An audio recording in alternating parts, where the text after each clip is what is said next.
السلام علیکم ورحمۃ اللہ وبرکاتہ۔ الحمدللہ رب العالمین والعاقبۃ للمتقین والصلاۃ والسلام علی سید الانبیاء والمرسلین نبینا محمد وعلی آلہ وصحبہ ومن تبعہم بإحسان الی یوم الدین، اما بعد۔ معزز ناظرین کرام، جیسے کہ آپ کے علم میں ہے کہ رمضان المبارک ہمارا بڑی تیزی کے ساتھ گزر رہا ہے، اور ہم ابھی چند گھنٹوں کے بعد ہی یا جب ریکارڈنگ آپ تک پہنچے گی تب تک ہم شاید جو ہمارا آخری عشاء ہے اس کے اندر داخل ہو چکے ہوں گے۔ تو یہ ایام معدودات ہیں، بڑی تیزی کے ساتھ گزرنے والے ایام ہیں۔ ابھی کل ہم بات کر رہے تھے کہ رمضان شروع ہوا ہے اور آج رمضان اپنے آخری حصے کے اندر داخل ہو چکا ہے۔ یہ جو آخری عشرہ ہے بڑی فضیلت کا حامل ہے۔ رسول اللہ صلی اللہ علیہ وآلہ وسلم کے بارے میں آتا ہے، سیدہ کائنات حضرت عائشہ رضی اللہ تعالیٰ عنہ بیان کرتی ہیں کہ جب آخری عشرہ داخل ہوتا تو اللہ کے رسول صلی اللہ علیہ وسلم احیا لیلہ، رات بھر جاگا کرتے تھے، وَأَيْقَظَ أَهْلَهُ، اور اپنے گھر والوں کو بھی جگایا کرتے تھے، وَشَدَّ مِئْزَرَهُ، اور رسول اللہ صلی اللہ علیہ وآلہ وسلم اپنا تہبند کس لیا کرتے تھے۔ یعنی یہ گویا کنایا کیا گیا ہے کہ رسول اللہ صلی اللہ علیہ وآلہ وسلم اپنے آپ کو بڑا شدت کے ساتھ تیار کر لیا کرتے تھے کہ ہم ایک ایسے دھاکے کے اندر، ایسے عشرے کے اندر داخل ہو رہے ہیں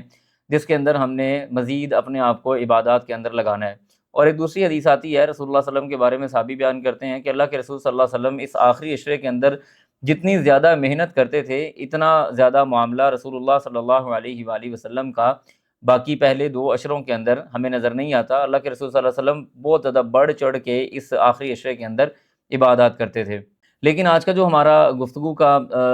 آپ کہہ لیں ایک گفتگو کا ہمارا جو مظہر ہے یا ہمارا لب لباب ہے، یہ جس طرف ہم نے جانا ہے وہ ہے کہ اس آخری عشرے کے اندر اللہ سبحانہ و تعالیٰ نے مختلف قسم کی عبادات جو ہیں وہ مشروع فرمائی ہیں، اور ان میں سے ایک جو بہت بڑی عبادت جس کو اعتکاف کیا جاتا ہے وہ والی عبادت ہے۔ بڑی معذرت کے ساتھ ہمارے ہاں اب اعتکاف شاید کوئی اسلامک انٹرٹینمنٹ کا نام بن گیا ہے کہ ہم لوگ مساجد میں آتے ہیں، اپنا ٹائم پاس کرتے ہیں، ہمارا کاروبار بھی چل رہا ہے، بزنس بھی ہو رہا ہے، باقی سارے معاملات بھی چل رہے ہیں، بیوی بچے بھی ملنے آ رہے ہیں، یار دوست بھی گپ شپ لگانے کے لیے آ رہے ہیں۔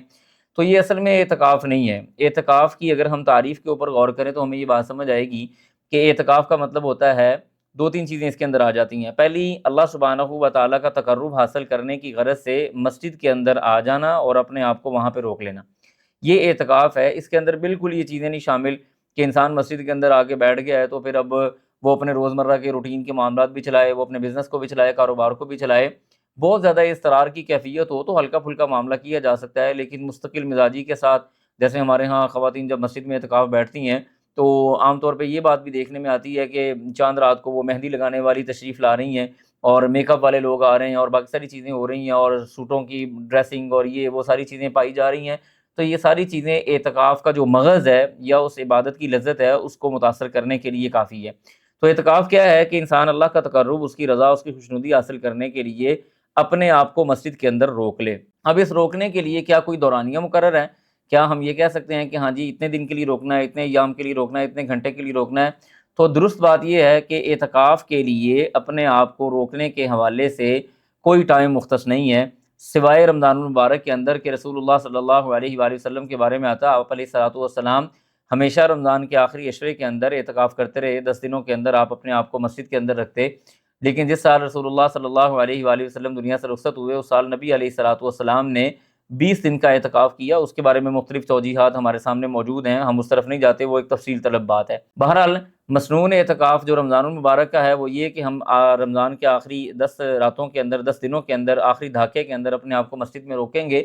اور اس کے علاوہ مسجد کے اندر اپنے آپ کو روکنا اللہ کا تقرب حاصل کرنے کے لیے، یہ اعتکاف کی تعریف ہے۔ پھر یہ اعتکاف جو ہے، میں آپ کو مزے کی بات بتاؤں کہ یہ اعتکاف عبادات کا مجموعہ ہے۔ انسان ساری عبادات اس اعتکاف کے اندر رک کے کر سکتا ہے، جس کے اندر نمازوں کی 100% پابندی آ سکتی ہے، جس کے اندر نوافل کثرت کے ساتھ پڑھے جا سکتے ہیں، جس کے اندر تلاوت ہو سکتی ہے، جس کے اندر صدقہ خیرات ہو سکتا ہے کہ لوگ ہمارے ہاں مساجد کے اندر بھی آتے ہیں تعاون حاصل کرنے کے لیے، آپ آرام سے بیٹھ کے وہاں پہ صدقہ خیرات وغیرہ بھی کر سکتے ہیں، روزہ ہم نے رکھا ہوا ہوتا ہے۔ تو یہ اعتکاف بہت زبردست عبادت ہے اس اعتبار سے کہ اس کے اندر اللہ سبحانہ و تعالیٰ نے عبادات کو باقاعدہ جمع فرما دی ہے۔ چند ایک امور جن کو ہم ذکر کریں گے کہ اعتکاف پہ بیٹھنے والے معتکفین کس طرح سے اس اعتکاف کی عبادت سے فائدہ حاصل کر سکتے ہیں باذن اللہ تعالی۔ ان میں سے سب سے بڑی چیز کیا ہے کہ آپ نوافل کی کثرت کریں، جتنا ہو سکے آپ نوافل کی کثرت کریں۔ رسول اللہ صلی اللہ علیہ وآلہ وسلم کی حدیث ہے، آپ نے فرمایا کہ انسان، اللہ سبحانہ و تعالیٰ یعنی یہ فرماتے ہیں، حدیث قدسی ہے کہ انسان نوافل کے ذریعے اللہ سبحانہ و تعالیٰ کے بہت زیادہ قریب ہو جاتا ہے، اللہ تعالیٰ کا تقرب حاصل ہوتا ہے جتنا زیادہ آپ نفلی عبادت کی طرف جائیں گے۔ دیکھیں فرائض ہے نا، آپ یوں کہہ سکتے ہیں کہ ایک آدمی کے ذمہ آپ نے کوئی رسپانسبلٹی لگائی، کوئی ذمہ داری لگائی، کوئی آپ نے اس کو فرض کر دیا کہ یہ تمہارا کام ہے، وہ اتنا کام کر دے تو ہم کہیں گے ٹھیک ہے ماشاءاللہ تبارک اللہ آپ نے بڑا اچھا کام کیا ہے، آپ نے اپنی ذمہ داری پوری کر لی۔ لیکن اگر کوئی آدمی ذمہ داری کے ساتھ ساتھ دیگر امور کو بھی ڈسکس کر رہا ہے، دیگر معاملات کو بھی کر رہا ہے، وہ چیزیں جو اس کے اوپر فرض نہیں ہیں وہ خود آگے بڑھ چڑھ کے ان کے اندر بھی وہ معاملات کر رہا ہے، تو یقینی طور پہ دنیاوی اعتبار سے مخلوق کا مخلوق کے ساتھ یہ معاملہ ہوگا کہ ہم اس کو زیادہ عزت دیں گے، زیادہ احترام دیں گے، اس کو بڑے اچھے انداز سے دیکھا جائے گا، اس کی طرف توجہ کی جائے گی۔ تو یہی انسان کا جو رویہ ہے، یعنی خالق کا، مخلوق کا خالق کے ساتھ بھی ہونا چاہیے کہ انسان اللہ سبحانہ و تعالیٰ کے ساتھ کس انداز سے اس کا معاملہ ہوگا۔ آپ جتنی زیادہ نوافل کی کثرت کریں گے اتنا ہی زیادہ اللہ سبحانہ و تعالیٰ کا تقرب حاصل ہو سکتا ہے۔ تو اعتکاف کے اندر ایک بہت بڑی جو عبادت بہترین ہے وہ یہ ہے کہ انسان کثرت سے نوافل ادا کرے، زیادہ سے زیادہ نوافل ادا کریں۔ اسی طرح سے ایک دوسری بڑی عبادت جو ہم پورے 10 دن آرام سے کر سکتے ہیں، نبی علیہ الصلوۃ والسلام کی حدیث سے آپ نے فرمایا جو آدمی فجر کی نماز باجماعت ادا کرتا ہے، اس کے بعد وہ مسجد میں رکا رہتا ہے، اپنے مصلی والی جگہ پہ بیٹھا رہتا ہے یہاں تک کہ سورج طلوع ہو جاتا ہے، یعنی اس نے ذکر و اذکار جاری رکھے۔ اب سورج طلوع ہو گیا، سورج طلوع ہونے کے بعد یہ اٹھا ہے اور اس نے 2 ہلکی سی رکعتیں پڑھی ہیں۔ آپ علیہ الصلوۃ والسلام فرماتے ہیں کہ یہ آدمی جب 2 رکعتیں پڑھتا ہے اللہ سبحانہ و تعالیٰ اس کو ایک حج اور عمرے مقبول کا ثواب دیتا ہے۔ حدیث میں آتا ہے تامتن تامتن تامتن، اللہ کے رسول صلی اللہ علیہ وسلم نے 3 بار ذکر کیا کہ اس آدمی کو مکمل حج اور عمرے کا ثواب ملے گا۔ دیکھیں ایک آدمی پیسہ لگا کے جا رہا ہے، ہم نہیں کہہ سکتے مکمل اعتماد کے ساتھ کہ شاید اس کا حج قبول ہوا ہے، شاید اس کا جو اپنا عمرہ ہے وہ قبول ہوا ہے، لیکن اگر کوئی آدمی مسجد میں 1 گھنٹہ سوا گھنٹہ بیٹھ کے انتظار کرتا ہے اور اس کے بعد وہ 2 رکعتیں پڑھتا ہے تو ہم نہیں کہتے، رسول اللہ صلی اللہ علیہ وسلم کی حدیث کہتی ہے کہ اس کو مقبول اور تامتاً مکمل حج اور عمرے کا ثواب اللہ سبحانہ و تعالیٰ دے گا۔ تو آپ اگر رمضان المبارک کے اندر اس حج اور عمرے کے ثواب کو حاصل کریں گے تو آپ یہ اندازہ کریں کہ ہمارے لیے مطلب یہ اندازہ لگانا ہی مشکل ہے کہ اس کا ثواب اللہ سبحانہ و تعالیٰ کس طرح سے بڑھا کے دے گا۔ ایک تو حج عمرے کی بات ہو رہی ہے، دوسرا مسجد میں ذکر و اذکار کی بات ہو رہی ہے، اور تیسرا پھر رمضان المبارک کے اندر آپ اس کا اہتمام کر رہے ہیں۔ یہ جو آپ کا عمل ہوگا اس کے ثواب کا تعین ہم نہیں کر سکتے، کیونکہ رمضان المبارک میں کی گئی جو عام نیکی ہے اس کا ثواب کا اندازہ لگانا ناممکن ہے، کیونکہ اللہ سبحانہ و تعالیٰ فرماتے ہیں الصوم لی وانا اجزی بھی۔ آپ سبحان اللہ الحمدللہ عام دنوں کے اندر اگر کہتے ہیں تو نبی صلی اللہ علیہ وسلم نے فرمایا تملأانی ما بین السماء والارض، زمین اور آسمان کے درمیان میں خلا کو بھر دیتا ہے۔ لیکن اگر آپ یہی سبحان اللہ والحمدللہ رمضان المبارک کے اندر کرتے ہیں تو اللہ سبحانہ و تعالیٰ پتہ نہیں کس قدر بڑھا چڑھا کے اس کا اجر انسان کو دیتا ہے۔ تو اعتکاف والا آدمی ایک تو نوافل کی کثرت کر سکتا ہے، دوسرا چاشت کی نماز کے اوپر وہ ہمیشگی کر سکتا ہے اور مستقل مزاجی کے ساتھ وہ چاشت کی نماز جو ہے وہ پڑھ سکتا ہے۔ اسی طرح تیسرا عمل سنت موقدہ ادا کرنا ہے، جن کو ہمارے ہاں سنت موقدہ کہا جاتا ہے، یعنی وہ 12 رکھتے ہیں۔ فجر سے پہلے والی 2 سنتیں ہوگی، ظہر سے پہلے والی 4 سنتیں ہوگی، ظہر کے بعد والی 2 سنتیں ہوگی، پھر اس طرح مغرب کے بعد والی 2 سنتیں ہوگی اور عشاء کے بعد والی 2 سنتیں ہوگی۔ رسول اللہ صلی اللہ علیہ وآلہ وسلم کی اس حوالے سے بھی بہت زیادہ فضیلت والی باتیں ہمارے سامنے موجود ہیں اور احادیث کے اندر ذکر ہوئی ہیں کہ جو آدمی ان 12 رکعتوں کے اوپر دوام کرتا ہے اللہ سبحانہ و تعالیٰ اس کو جنت کے اندر جگہ دے گا، اللہ سبحانہ و تعالیٰ جنت کے اندر اس کے بڑے بڑے درجات بلند کرے گا۔ تو یہ تیسرا کام بڑی آسانی کے ساتھ وہ آدمی کر سکتا ہے جو مسجد کے اندر اعتکاف کر رہا ہے کہ وہ سنت موقدہ کے اوپر دوام کرے، مستقل مزاجی کے ساتھ اس پہ یہ کام کرے۔ اسی طرح سے ایک کام معتکف آدمی جو کر سکتا ہے وہ ہے کہ عصر سے پہلے 4 رکعت ادا کرنا۔ رسول اللہ صلی اللہ علیہ وسلم کی حدیث ہے، آپ نے فرمایا رحم اللہ امرأ صلی قبل العصر 4، اللہ سبحانہ و تعالیٰ ایسے آدمی پہ رحم فرمائے جو عصر کی نماز سے پہلے 4 رکعتیں پڑھتا ہے۔ عام طور پہ ہمارا رویہ یہ ہے کہ ہم لوگ اگر ٹائم سے مسجد میں چلے بھی جائیں عصر سے پہلے یا عصر کی جماعت سے پہلے تو ہم جا کے بیٹھ جاتے ہیں نماز کے انتظار میں، ہم سوچتے ہیں کہ اچھا ابھی تو کوئی نماز ہم نے نہیں پڑھنی، یا 2 رکعتیں پڑھ کے بیٹھ جاتے ہیں جو ہم تحیۃ المسجد کے نام سے پڑھتے ہیں۔ لیکن حقیقت یہ ہے کہ عصر سے پہلے 4 رکعتیں پڑھنا یہ بھی مسنون عمل ہے، اور رسول اللہ صلی اللہ علیہ وآلہ وسلم نے باقاعدہ اس آدمی کے لیے یہ دعا کی ہے جو آدمی عصر سے پہلے 4 رکعتیں ادا کرتا ہے۔ اسی طرح جو ایک اس کے بعد والا جو عمل ہے، میں اختصار کے ساتھ اس لیے بتا رہا ہوں تاکہ چیزیں جمع کرنا آسان ہو جائیں۔ اس کے بعد جو ہمارے پاس عمل آتا ہے وہ ہے کہ انسان رات کے وقت اللہ سبحانہ و تعالیٰ سے مناجات کر سکتا ہے۔ رات کی جو نماز ہے یہ بڑی شاندار ہے، بڑی لاڈلی، بڑی پیاری اور محبت والی نماز ہے۔ اللہ سبحانہ و تعالیٰ سے اپنے جتنے بھی امور انسان چاہے وہ ڈسکس کر سکتا ہے، اور اس نماز کے اندر اللہ سبحانہ و تعالیٰ کا انسان تقرب حاصل کر سکتا ہے۔ اور اللہ تعالیٰ نے ان لوگوں کی یعنی اہل ایمان کی صفات کے اندر اس کو باقاعدہ ذکر بھی کیا ہے، تتجافى جنوبهم عن المضاجع يدعون ربهم خوفا وطمعا، کہ یہ جو اہل ایمان ہے نا ہر ٹائم بستروں پہ لیٹے نہیں رہتے، سوئے نہیں رہتے اور مستقل یہ آرام نہیں کرتے، بلکہ رات کے وقت ان کے پہلو جو ہیں وہ اپنے بستروں سے الگ ہو جاتے ہیں، جدا ہو جاتے ہیں، اللہ سبحانہ و تعالیٰ کو وہ پکارتے ہیں اس سے خوف رکھتے ہوئے، اس سے محبت کرتے ہوئے، اس سے امید رکھتے ہوئے۔ تو آپ رات کے وقت اٹھ کے نوافل ادا کر سکتے ہیں، رات کے وقت آپ نماز ادا کر سکتے ہیں، اور نبی علیہ الصلوۃ والسلام کی ایک حدیث آتی ہے، آپ نے فرمایا یعنی رمضان المبارک کے اندر بھی یہ معاملہ چلتا رہتا ہے، دن کے وقت بھی رات کے وقت بھی، لیکن آپ علیہ السلام فرماتے ہیں کہ رات کے آخری پہر کے اندر اللہ سبحانہ و تعالیٰ اس آسمان دنیا پہ تشریف لاتے ہیں اور اللہ کے ندا بلند کرتے ہیں کہ کوئی ہے جو مجھ سے معافی مانگنے والا ہے میں اس کو معاف کر دوں، کوئی ہے جو مجھ سے رزق طلب کرنے والا ہے میں اس کو رزق دے دوں۔ تو میں یہ سمجھتا ہوں کہ کوئی آدمی اگر وہ کہتا ہے کہ میری کوئی خواہش ادھوری رہ گئی ہے، جائز خواہش اور میری جائز دعا ادھوری رہ گئی ہے، تو یہ رمضان کے جو اگلے آنے والے ایام ہیں نا، یہ بڑے زبردست ایام ہیں کہ وہ انسان اللہ سبحانہ و تعالیٰ کے سامنے بات کرے اور اللہ تعالیٰ سے اپنی ڈیل کو لاک کروا دے کہ یا اللہ میں نے یہ کام کرنا ہے، جائز ہے، یہ کوئی حرام نہیں ہے، حلال ہے، میری ضرورت ہے، یا اللہ تو اس کو اپنی خاص رحمت کے ساتھ پورا کر دے اور اللہ سبحانہ و تعالیٰ میرے لیے آسانیاں پیدا کر دے، یا اللہ میں ان مسائل کے اندر گھرا ہوا ہوں، اللہ تو میرے لیے ان معاملات کو آسان کر دے، اور یہ سارے معاملات انسان کرے۔ پھر رات کی نماز کے اور بہت سارے فائدے ہیں، رسول اللہ صلی اللہ علیہ وسلم کی ایک حدیث آتی ہے، آپ نے فرمایا ان فی الجنت غرفا، جنت کے اندر بعض ایسے کمرے ہیں یرا ظاہرها من باطنها، کہ باہر سے اگر آپ